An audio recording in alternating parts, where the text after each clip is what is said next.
As you pass through the hatch and step into the familiar confines of the big Texas, you find your team waiting for you.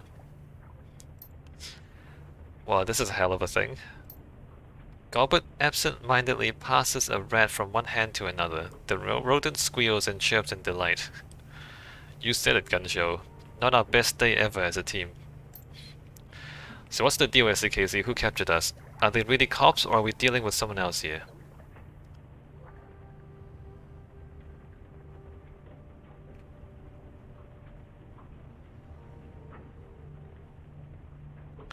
They are puppets of the Executive Council, technically a Hong Kong police force but closer to wage slaves than real detectives. Knew it. This whole thing had the Hong Kong police force a stinker over it. They can dress up however they want, but at the end of the day, a cop's a cop.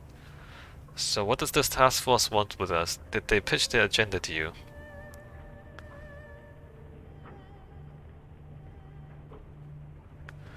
They want us to work for them, to help take down Crate and her dirty cops. Really? That's interesting. What did you tell them?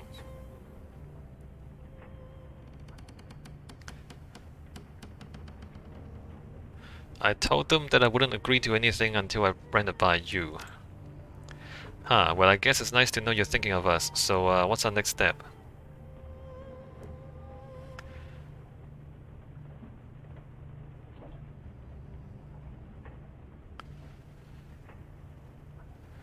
We're about to find out, show of hands, who's willing to work for the Hong Kong police force. I think it's safe to say that we all are. Really, Duncan. I mean, it doesn't look like there's another way out of this. Plus, we can get revenge for Carter. That alone would be worth the price of admission. Ah, Duncan, you're such a pushover. The ghoul nods. We didn't follow you through the walled city and test ourselves against the Yama King to let the police scare us away. Wherever this road may lead, we will follow.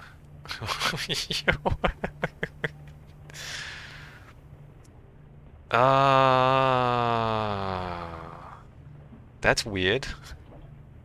Nobody else wants to just kill these guys?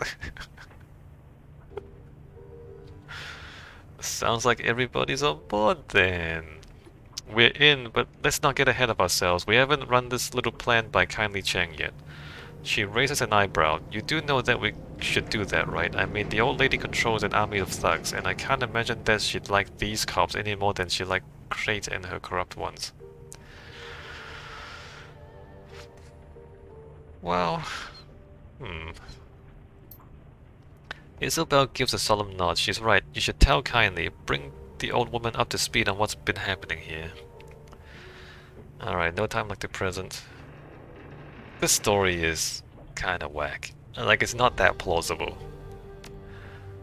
You tap Kindly's Chang's personal comlink number into your PDA and hit the send button. A moment later, the old woman's face appears on the screen.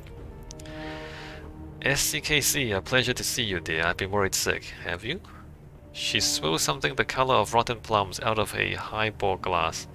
Now would you kindly tell me where the fuck you've been? The Hong Kong police force gassed us on the way out of combat pangs. They're holding me in an impound yard. Ah, I see. Her voice goes cold. You're calling me from police custody.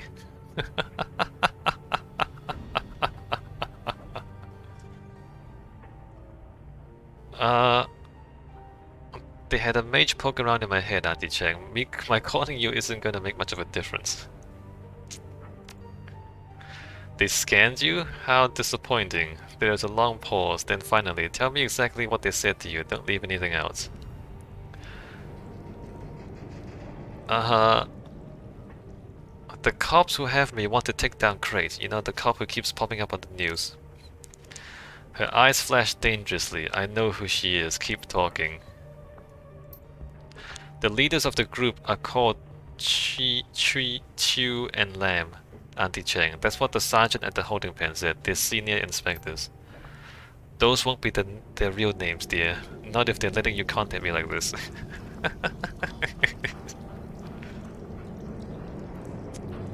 Well, whoever they are, they're after the cops that were working for Josephine Sang. They want my help.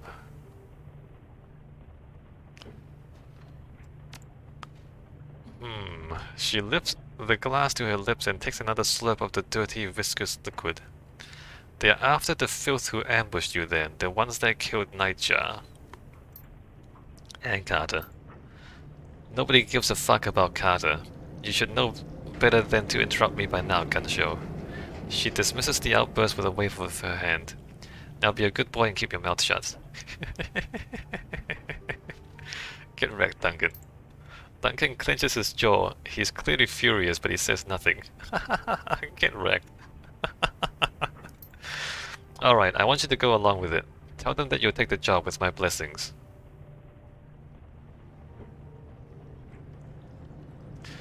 I suppose that follows. You did love Nightjar.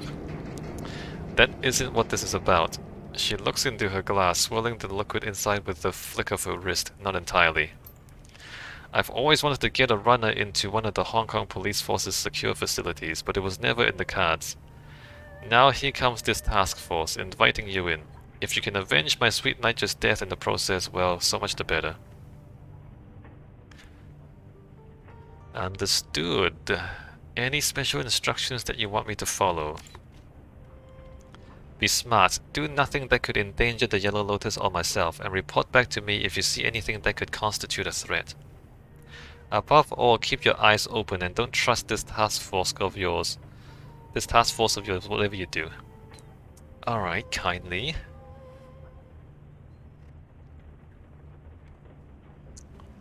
Report back to me if you see anything that could constitute a threat. Keep your eyes open, don't trust the task force.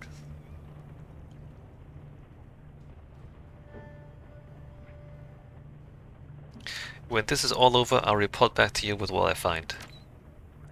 See that you do, I'll be waiting. Oh, and SCKC, I'm sure that the police confiscated the Kong that you procured from Eddie Tang.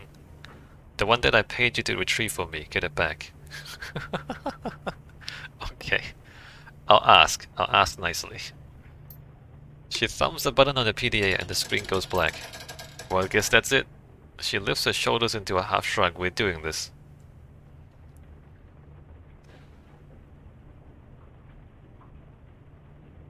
I want to kill every one of these assholes. We'll use the task force to help us take down Crate, and then Chu and Lam will get their turn.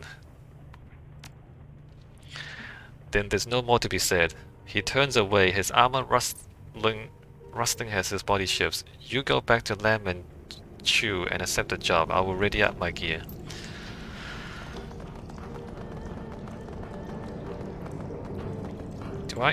Should I talk to these people?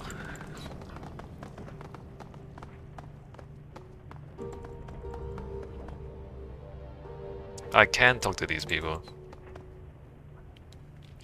Duncan's pacing footfalls seem to thunder in the cramped confines of his cabin. You can hear them before you walk through the door. When you enter the cabin, you find Duncan pacing. He glares up at you, growling under his breath. This is bullshit. We've been through too much to get joked around like this. Where? Still, Chu and Lam say that they want to take out the fuckers who killed Carter. Crate and her people trap us in Hong Kong. Taking them down is an agenda that I can get behind.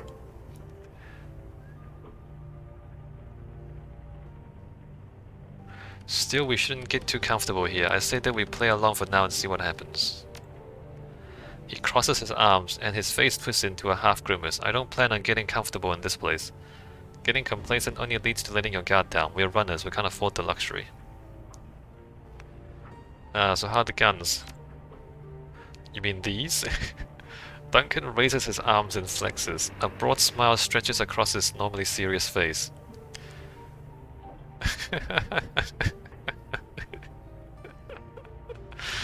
I don't know what to say to this. He pulls his arms down, but his smile lingers a couple seconds longer. You asked. The orc suddenly looks a little embarrassed. He scratches his nose. I don't know. I thought it might relieve some of the tension in here. I can feel it in my bones. It's been a rough day. That was a shitty question anyway. Really, what the hell is it, Casey? My guns are guns. I keep them in operating shape, like any decent marksman would. He gives you a cocky look. Any other questions? Alright, gotta run later.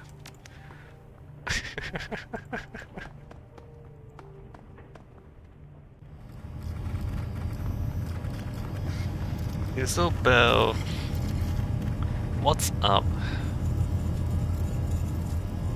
I can't believe I'm talking about this nonsense. Ever play any video games on that monstrosity of a terminal? Fuck no. The octopus isn't for video games. And besides, I have better things to do than fight make-believe digital enemies. Fighting real digital enemies is way more satisfying. I didn't say fight enemies, I mean like Minecraft. Do you can you build things?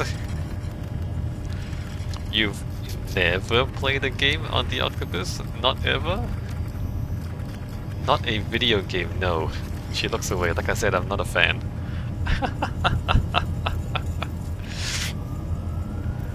There's got to be something. If you could play any game right now, what would it be? Hide and seek. She points towards a door. You go hide, I'll stay here and count. To a million. In binary. Maybe some other time. If you insist. Alright, that's all for now.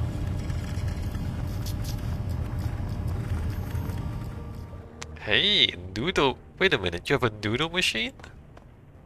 It's warm to the touch. You have a noodle machine, Gobbit. Where'd you get that? That wasn't here the last time I was here. Gobbit's cabin looks cleaner than you remember. It's turning your head, you discover the reason why. The mountains of dirty laundry and food packaging that usually lie strewn across the floor have been gathered into an impressive mound in the corner. Madness and Folly scurry along the perimeter of the heap, sporadically ducking into and out of the layers of discarded clothing. It's looking good, holding its shape even. She chews her lip contemplatively. A couple more pizza boxes to help distribute the load, and I could move right in. Gobbit, what are you doing? Meditating, kind of. I'm communing with rats. She frowns, waving a hand as she fishes for the right words. You know, it's like I'm getting my head right. Considering all that's just happened, it seemed like the right thing to do. You're communing with rat by piling garbage in the corner. Clean garbage. It's all perfectly hygienic, and I'm not piling it. I'm making myself a nest. It's what rat would do in our situation. See, the only thing that rat likes less than wide open spaces is living in captivity. And I'm right there with her on that. And the whole getting gassed and waking up in a cage thing has me a little on edge. Alright. I'm getting closer to rat by making myself a solution, just like she would. That's not a solution. She kicks the base of the mound of clothing. The entire thing shudders, then collapses in a heap on the ground. Looks like it needed more cardboard. Frowning deeply, she heaves a sigh. I broke my fort. My kingdom for a couch cushion, you know? Or maybe a nice ottoman, something that can support more weight.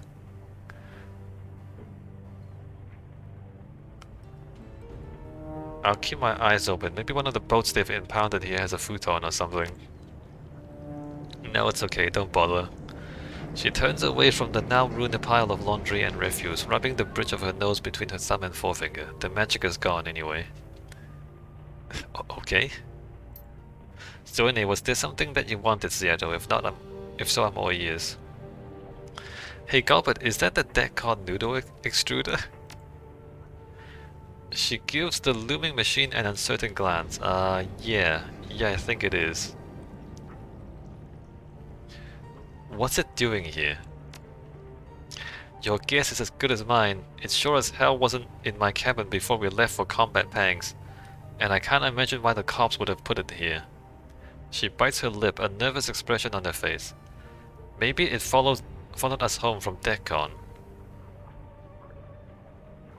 I could go for some noodles, fire the thing up and make me a bow. I don't think that we can. I tried pushing the buttons and nothing happened. Her brow furrows. I think that it's waiting for something. Waiting for what? I don't know, alright? I don't know. Let's just change the subject, okay? Maybe if we ignore it, it'll go away. How are you doing with all of this? I don't know. About as well as it can be expected, I guess. How about you? How are you dealing with it? You get it worse than any of us. What with the magical torture and your night locked in a box and all. Honestly, I'm pissed off. Somebody's gonna pay for what's happening here. She nods slowly. Damn right someone's gotta pay. I'll help you make it happen. Maybe I'll do some magic on their brains, see how they like it. Anyway, for what it's worth, I'm glad that you're at least more or less okay. Alright, gotta run later.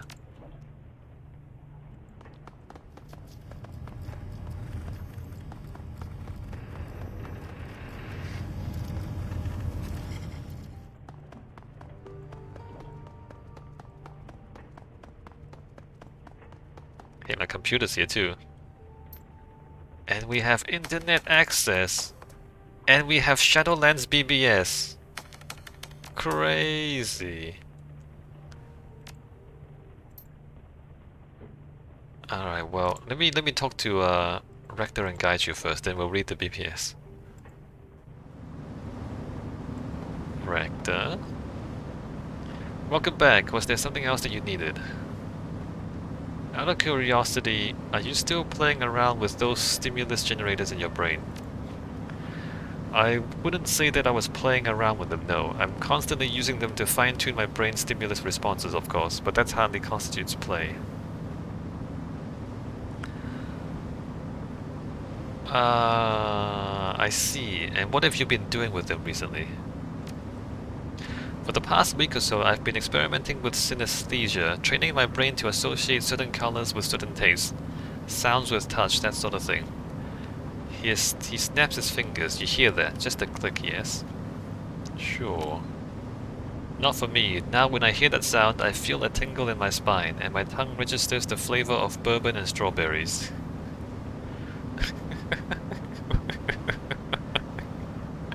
Synesthesia is a real thing. Like some people, their brains are wired a little bit wrong, and so they would, like, their senses are mixed up. Some people see colors. Oh, some people see music.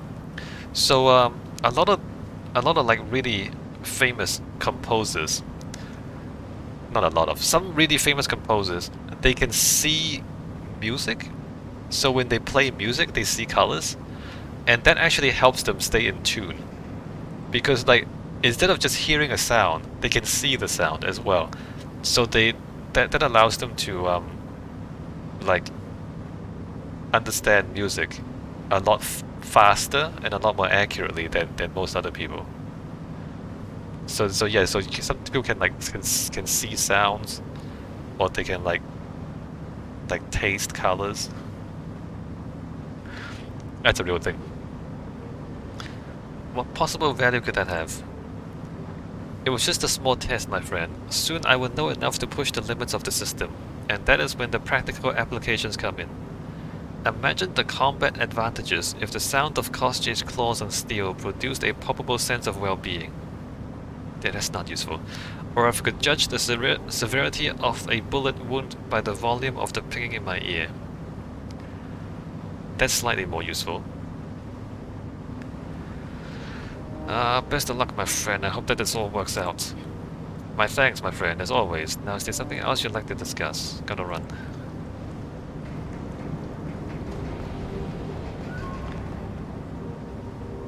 I think it might be more useful if you can like maybe like see smells or see sounds. Like if you, well, I don't know. I don't know if it's any useful in combat situations, is what I'm trying to say. Maybe it's not useful in combat situations.